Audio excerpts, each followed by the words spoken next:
তো দেখেন, সাপোজ আমরা একটা নাম লিখলাম,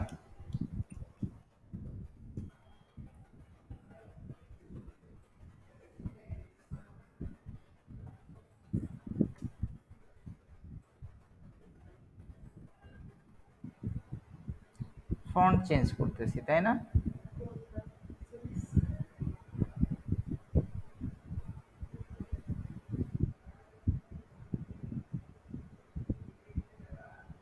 এখানে আসলে অনেক ফন্ট আছে। তো ফন্টগুলো চেঞ্জ করে দেওয়ার পরে আমরা এটাকে ক্রিয়েট আউটলাইন করে ফেললাম, এটাকে আনগ্রুপ করে ফেললাম। এটাকে চাইলে একটু অ্যালাইনমেন্ট যা খুশি তাই আমরা করতে পারি।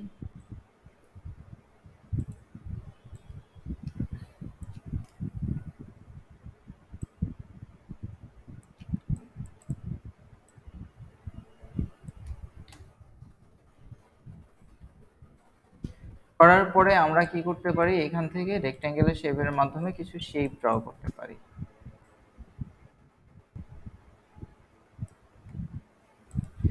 এই শেপটাকে আমরা আরেকটা কপি করতে চাচ্ছি, তখন এই দেখেন এখানে সিলেকশন টুল দিয়ে ধরছি। দেখেন প্রত্যেকটা কাজ করার পরে আমি সরাসরি চলে যাচ্ছি সিলেকশন টুলে। সিলেকশন টুল দিয়ে ধরলাম, অল্টার যখন চেপে ধরছি এই টুলটা ডাবল হয়ে যাচ্ছে, সিঙ্গেল থেকে ডাবল হয়ে যাচ্ছে। এখন যদি মাউসের লেফট ক্লিক করে টান দেই তাহলে এটা হচ্ছে, বাট বাঁকাতারা হচ্ছে, তাই না? যদি সাথে শিফটটা চেপে ধরি তাহলে সমান থাকবে, ডানে বামে সমান থাকবে। আচ্ছা,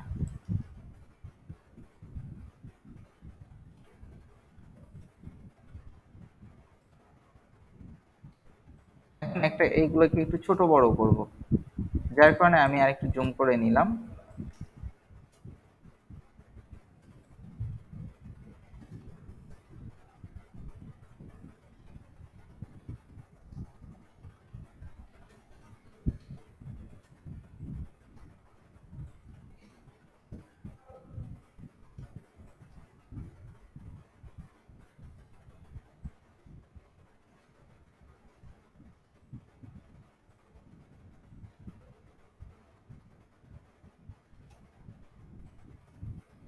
এখন এগুলার একটু কালার চেঞ্জ করে দিতে পারি, এখানে আরো কিছু জিনিস ইউজ করতে পারি। সাপোজ, মানে এটা কোনো কাজ না, জাস্ট প্র্যাকটিস, কি থেকে কি হয়।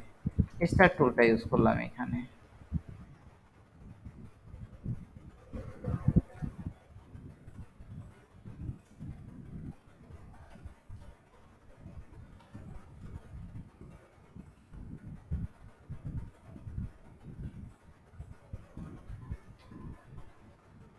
ইলিপস টুলটা ইউজ করলাম এখানে, জাস্ট টুলস এর ইউজ শিখছি আমরা, হ্যাঁ। একটা এগুলো কোনো তেমন কোনো কাজ না, হ্যাঁ।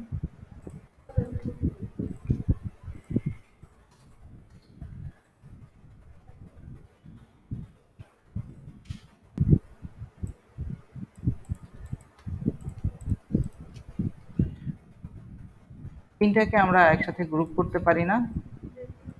গ্রুপ করার জন্য এটা ধরলাম, শিফট ধরে এটা ধরলাম, শিফট ধরে এটা ধরলাম। গ্রুপ করা যায় কন্ট্রোল জি, অথবা মাউসের রাইট ক্লিক করে গ্রুপ। এটাকেও সেম, কন্ট্রোল জি অথবা মাউসের রাইট বাটন করে ক্লিক করে গ্রুপ। দেখেন এটা যখন এখান থেকে টান দিচ্ছে একটা স্মার্ট গাইড শো করে, তাই না? উপরেটার সাথে সমান আছে কিনা আমরা একটু খেয়াল করলে কিন্তু ম্যানুয়ালি সবগুলো সমান করে ফেলতে পারি।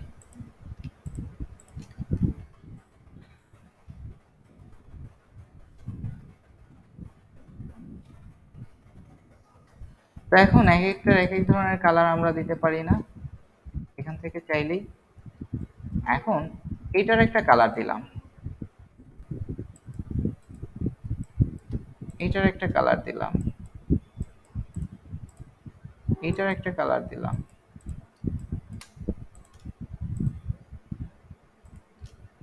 এই তিনটার একটা কালার দিলাম। এখন চাচ্ছি এই যে গ্রুপে আছে, গ্রুপের সবগুলোতে এক কালার দিব না, সবগুলো ধরে টান দিলে এক কালার হয়ে যায়। গ্রুপের মধ্যে থেকে আলাদা করে কালার দিব আমরা। আলাদা করার জন্য গ্রুপ সিলেকশন, ডিরেক্ট সিলেকশনের মধ্যে আরেকটা টুলস আছে না, group selection tool. Group selection টুলটা নিয়ে সিঙ্গেল সিঙ্গেল ক্লিক করব, দেখেন হয়ে গেছে না? ওইগুলো কিন্তু আসলে গ্রুপের মধ্যে ছিল, তাই না? গ্রুপের মধ্যে থেকে আমরা ধরতে পারছি। এখন এইটা ধরলাম গ্রুপ সিলেকশন টুল দিয়ে।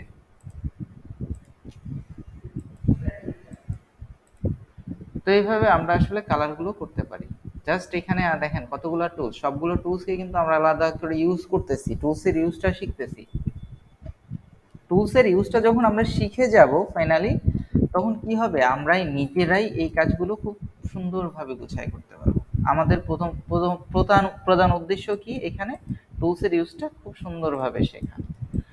আচ্ছা, এইটার সাথে আমরা আরেকটা টুলস অ্যাপ্লাই করব, সেটা হলো দেখেন রেক্টেঙ্গেল টুল বা এই টুলসগুলোর সাথে আমরা একটা অপশন ইউজ করব। উইন্ডোতে আছে পাথ ফাইন্ডার নামে একটা অপশন আছে,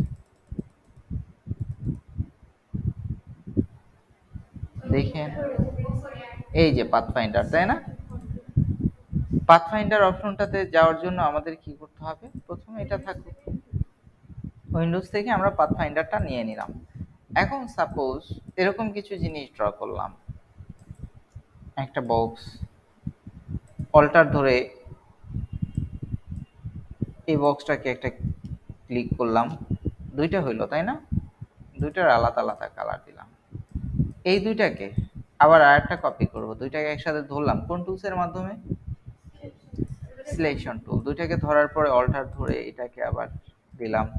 এখন আরো অনেকগুলো কপি করতে চাই, কন্ট্রোল ডি ডি প্রেস করলে কপি হইতে থাকে। এই চারটাকে আবার একসাথে ধরলাম, অল্টার ধরে নিচে টান দিলাম, এবার আবার কন্ট্রোল ডি ডি প্রেস করলাম, আরো কিছু এরকম হয়ে গেল তাই না?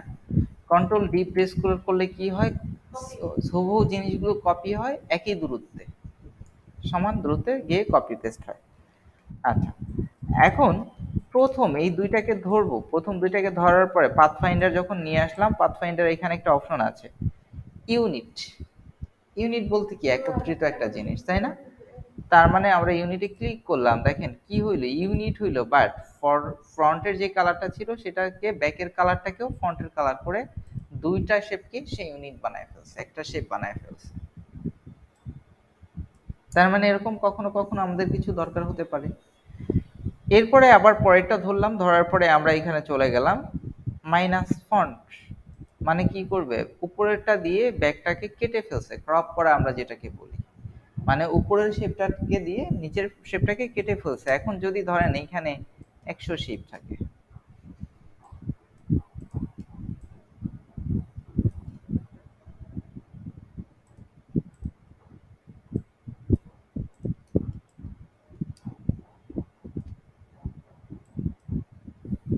ধরেন এরকম তিনটা না 100 শেপ আছে, সবগুলোকে একসাথে ধরলাম, মাইনাস ফন্ট করলাম।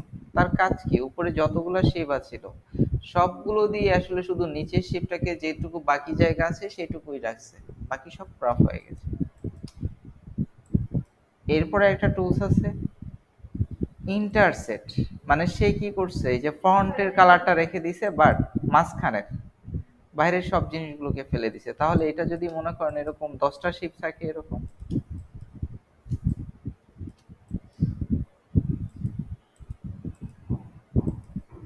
অনেকগুলো শেপ, এখানে দেখেন অনেকগুলো শেপ না, সে কি করবে, শুধু এই জায়গাটুকুকে রাইখা বাদ বাকি সবটুকুকে ফেলে দিবে, শুধু এই জায়গাটা রাখবে সে, দেখেন, তাই না? আচ্ছা, এইবারে ধরলাম এক্সক্লুড, সেও সেম কাজ, মানে সেম কাজ করবে বাট মাঝখানটা কেটে বাইরের জায়গাগুলোটুকু রাখবে, অনেকগুলো শেপ হইলে তাই। এটাকে যদি চাই আমরা, এটা দুইটা একত্রিত হয়ে আছে, একত্রিত হয়েছে, এটা গ্রুপ গ্রুপ অবস্থায় আছে, মাউসের রাইট ক্লিক করে যদি আনগ্রুপ করি তাহলে চাইলে এটাকে একটু গ্যাপ করে দিতে পারি, নিজেদের মতো করে সাজায় নিতে পারি। ডাবল ক্লিক পড়ে গেছে তাই না, এরকম একটা অপশন হয়ে যায়। সব কন্ট্রোল জেড না, জাস্ট এটাকে আবার ডাবল ক্লিক করব ফাঁকা জায়গায়, ঠিক হয়ে যাবে। ঠিক আছে, এই ফাঁকা জায়গায় ডাবল ক্লিক করলেই এরকম হয়ে যাবে। অনেক সময় কন্ট্রোল জেড কাজ নাও করতে পারে, হ্যাঁ, ঠিক আছে, একটাতে ডাবল ক্লিক হয়ে গেছে, তাইলে ফাঁকা জায়গায় ডাবল ক্লিক করবো মাউসের, তাইলে ঠিক হয়ে যাবে। আবার অনেক সময় এরকম হয়ে যায় কাজ করতে গিয়ে, এটাকে বলা হয় আট কাট। এটা হলো, এটাকে বলা হয় আট কাট। আট কাট হলো এমন একটা জিনিস যেটা আপনার ওই যে কাজ করছেন, অনেক বড় একটা কাজ করছেন, কাজ করার পরে এখন অনেক শেপ কাটাকাটি করছেন, কন্ট্রোল ওয়াই দিলে ঠিক হবে। তো এই অনেক জিনিস কাটাকাটি করছেন, কাটাকাটিগুলো চেক করার পরে যদি কোনো সিঙ্গেল অ্যাঙ্কর পয়েন্ট থেকে যায়, এই ডিজাইনটাকে চেক করার জন্য আটকারটা ব্যবহার করা হয়। এই অ্যাঙ্করগুলোকে এখানে চেক করে ডিলিট করা যায় খুব সূক্ষ্মভাবে, হ্যাঁ? ডিজাইন চেক করার জন্য আটকারটা ব্যবহার করা হয়। এরকম অপশন আসলে কন্ট্রোল ওয়াইতে আসে, আবার কন্ট্রোল ওয়াই দিলেই ঠিক হয়ে যায়। ঠিক আছে, তারপরে এই দুইটাকে ধরলাম। এই অপশনটা পরে দেখি। ট্রিম, ট্রিমের কাজ কি? সে আসলে কিছুই করে নাই, অবশ্য কিছু করছে, একটু যদি দেখি মাউসের রাইট ক্লিক করে আনগ্রুপ করি, একটু কাটাকাটি করছে নিচেরটা, তাই না? এরপরে আর একটা অপশন আছে মার্স, ট্রিমের মতোই কাজ করছে, একই জিনিস। এরপরে আরেকটা অপশন আছে, এটার কাজ হলো গিয়ে ক্রপ। সে কি করলো এবার দেখেন, আমরা এটা পাইছিলাম ফরগ্রাউন্ড, বাট এটা পাইছি ব্যাকগ্রাউন্ড। এরপরে আছে কি আউটলাইন, শুধু আউটলাইন গুলো থাকবে। এরপরে আর একটা অপশন আছে মাইনাস ব্যাক। সে কি করছে, ব্যাক দিয়ে এই ফন্টটাকে মাইনাস করে জাস্ট এইটুকু জায়গা রাখছে, তাই না?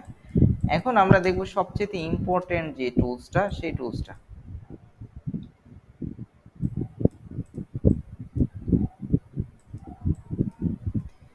এখন দেখেন সবচেয়ে ইম্পর্টেন্ট যে টুলসটা আছে সেটার নাম হলো ডিভাইড। এখন শুধু এখান থেকে ডিভাইড করলাম, এটা গ্রুপ অবস্থায় আছে, মাউসের রাইট ক্লিক করে আনগ্রুপ করলাম। এখন কোনটা চাচ্ছি, এইটা চাচ্ছি, তাহলে এটা সরাই দিই, এটা হয়ে গেছে। আচ্ছা, মাঝখানের এই যে এটা চাচ্ছি, তাহলে এই দুইটাকে সরাই দিই, এটা পাচ্ছি। কালারটাকে আমরা চেঞ্জ করে নিতে পারি চাইলে। যে কোনো সিঙ্গেল একটাকে চাচ্ছি, মানে এইটাকে চাচ্ছি, তার মানে এই দুইটাকে সরাই দিই, আলাদা আলাদা। মানে এই ডিভাইডটা দিয়ে আসলে আমরা এখানকার সবগুলো টুলসের কাজগুলো ম্যাক্সিমাম টাইম এগুলোই করে থাকি, কারণ এই ধরনের আউটলাইন আমাদের ডিজাইনের ক্ষেত্রে দরকার হয় না। হ্যাঁ, অনেকটাই একই কাজ না, একটু আলাদা আছে। শেপ বিল্ডারের কাজ আর এখানে একটু ডিফারেন্স আছে, হ্যাঁ। তো এখান থেকে দেখেন আমরা অনেক ধরনের শেপ ক্রিয়েট করতে পারি। সাপোজ আমরা চাঁদ বানাবো, আচ্ছা আমি এটা শেপ বিল্ডার দিয়েও পারবো, আগে এখানে শিখি।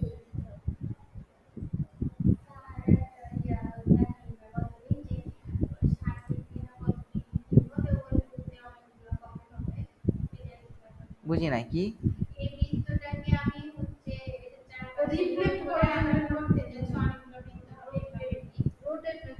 আচ্ছা আচ্ছা আচ্ছা, যাবো সেখানে, যাবো সেখানে, যাবো নেক্সট ক্লাসে যাবো, আজকে না। আচ্ছা, দেখাই দিব। আচ্ছা, ভিডিও পান নাই,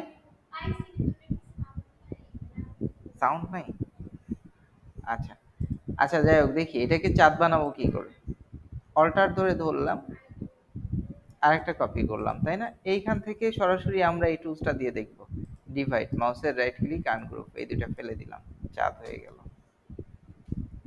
তাই না? এখন পাকিস্তানের পতাকা বানাবো এটার মাধ্যমে। এই যে স্টার টুলটা নিলাম,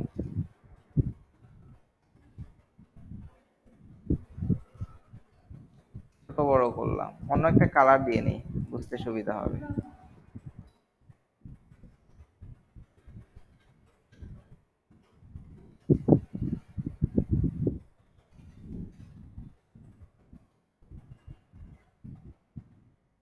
হয়ে গেছে, তাই না? কিন্তু আমরা চাচ্ছি এই জায়গাগুলো দেখেন এখানে শেপ রয়ে গেছে, তাই না? শেপ রয়ে গেছে না, আমরা চাচ্ছি এই জায়গাগুলোকে গ্যাপ করতে। তখন আবার কি করতে হবে, ডিভাইড করে মাউসের রাইট ক্লিক আনগ্রুপ ধরলাম, এটা ডিলিট করে দিলাম, এটা ডিলিট করে দিলাম, কিবোর্ড এটা ধরলাম, কিবোর্ড থেকে ডিলিট বাটন চাপলাম, মানে দেখেন এই জায়গাগুলো কিন্তু গ্যাপ হয়ে গেছে, তাই না? এখন যেখানে বসাবো, ধরেন যে কোনো ব্যাকগ্রাউন্ডের উপর বসাবো, পিছনের সেই ব্যাকগ্রাউন্ডটা এখানে দেখা যাবে। তো এটাকে ব্যাকে নেব কি করে, এই শেপটাকে? আচ্ছা, মাউসের right click, arrange, send to back, ঠিক আছে, বোঝা গেছে? আচ্ছা, তো এইটুকু কাজের মধ্যে আমরা আর কি কি করতে পারবো, সাপোজ একটা ইনভেলপ বানাই।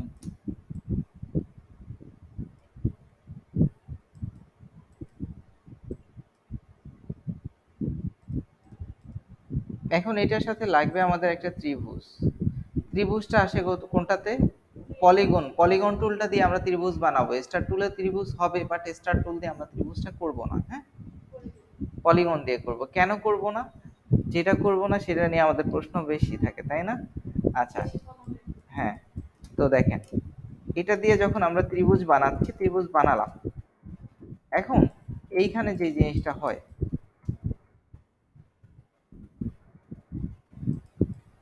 কিছু অ্যাঙ্কর রয়ে গেছে, তাই না? এক্সট্রা অ্যাঙ্কর, যেটাতে আসলে ডিরেক্ট সিলেকশন টুল দিয়ে চাপ টাপ করলে এরকম কিছু হয়ে যায়, বাট পলিগন টুলটাতে জাস্ট 3টা অ্যাঙ্কর থাকে, এটাতে যেমন 6টা অ্যাঙ্কর। পলিগন টুলটা দিয়ে ত্রিভুজ বানাইলাম, দেখেন এটাতে অ্যাঙ্কর সংখ্যা কিন্তু 3টাই। এটা ভাঙা টাঙার চান্সটা কম, রিস্ক ফ্রি এখানে। হ্যাঁ, যার কারণে আমরা বলি ত্রিভুজ বানাইলে পলিগন দিয়ে বানাবেন। স্টার দিয়েও আমরা বানাইতে পারি, বাট এরকম একটা প্রবলেম থাকে যখন এটা কি চাপ টাপ লেগে যে কোনো দিক হয়ে যেতে পারে।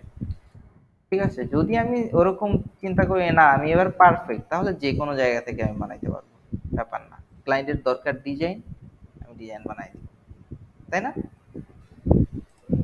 আচ্ছা, তো নিলাম, আমরা কি নিব? ত্রিভুজ। ত্রিভুজটা নিব, এটাকে মানে তলটা সমান রাখতে চাচ্ছি, শিপ চেপে ধরবো, তলটা সমান হয়ে গেছে। একটু কালারটা ডিপ করে দেই হালকা।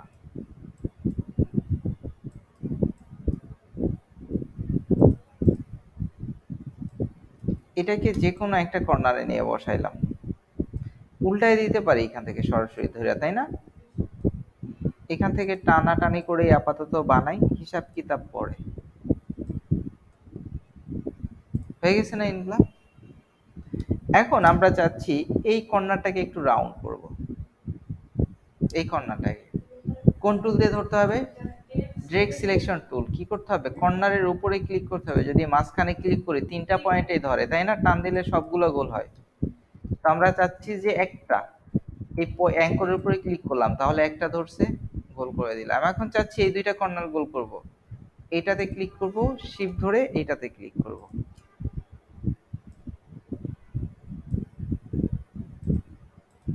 ঠিক আছে, ইনগুলা বানায় এখানে লিখে দিব, ভালো থেকো।